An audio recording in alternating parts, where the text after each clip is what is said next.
केंद्रीय स्वास्थ्य मंत्री डॉक्टर हर्षवर्धन ने कहा है कि भारत ने वैश्विक स्वास्थ्य संकट के दौरान कोविड वैक्सीन की आपूर्ति के साथ अन्य देशों के कार्मिकों को भी प्रशिक्षित किया। कोविड पर गठित उच्च स्तरीय मंत्री समूह की 23वीं बैठक को वीडियो कॉन्फ्रेंसिंग के माध्यम से संबोधित करते हुए उन्होंने कहा कि भारत ने वैश्विक समुदाय का मित्र होने के नाते स्वदेश में बने टीके की आपूर्ति करके उनका विश्वास अर्जित किया है। देश में कोरोना की स्थिति की जानकारी देते हुए डॉक्टर हर्षवर्धन ने कहा कि पिछले 7 दिनों में 146 जिलों में कोई नया मामला नहीं आया है। वहीं देश भर में कोविड मरीजों की संख्या घटकर सिर्फ 1,73,000 रह गई है।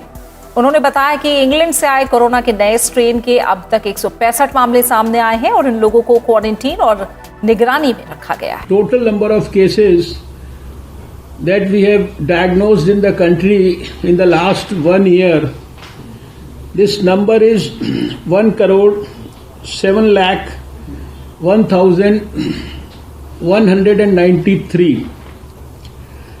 The good news is that out of this already 1,03,73,606 patients who suffered from COVID, they returned back home completely cured from our health systems. And right now in the country we have 1,73,740 active cases. Our recovery rate is almost touching 97%. देश में अब तक 25 लाख से ज्यादा स्वास्थ्य कर्मियों को vaccine लगाई जा चुकी है।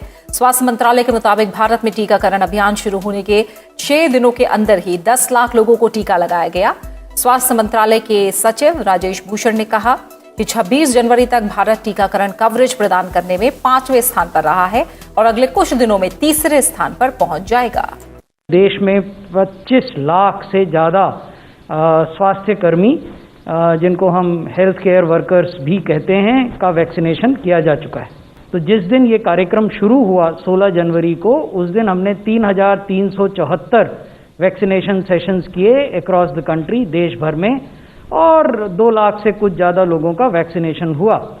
19 जनवरी को हमने ये संख्या बढ़ाई और 3,800 सेशंस किए। 22 जनवरी को ये बढ़कर 6,200 सेशंस हो गए।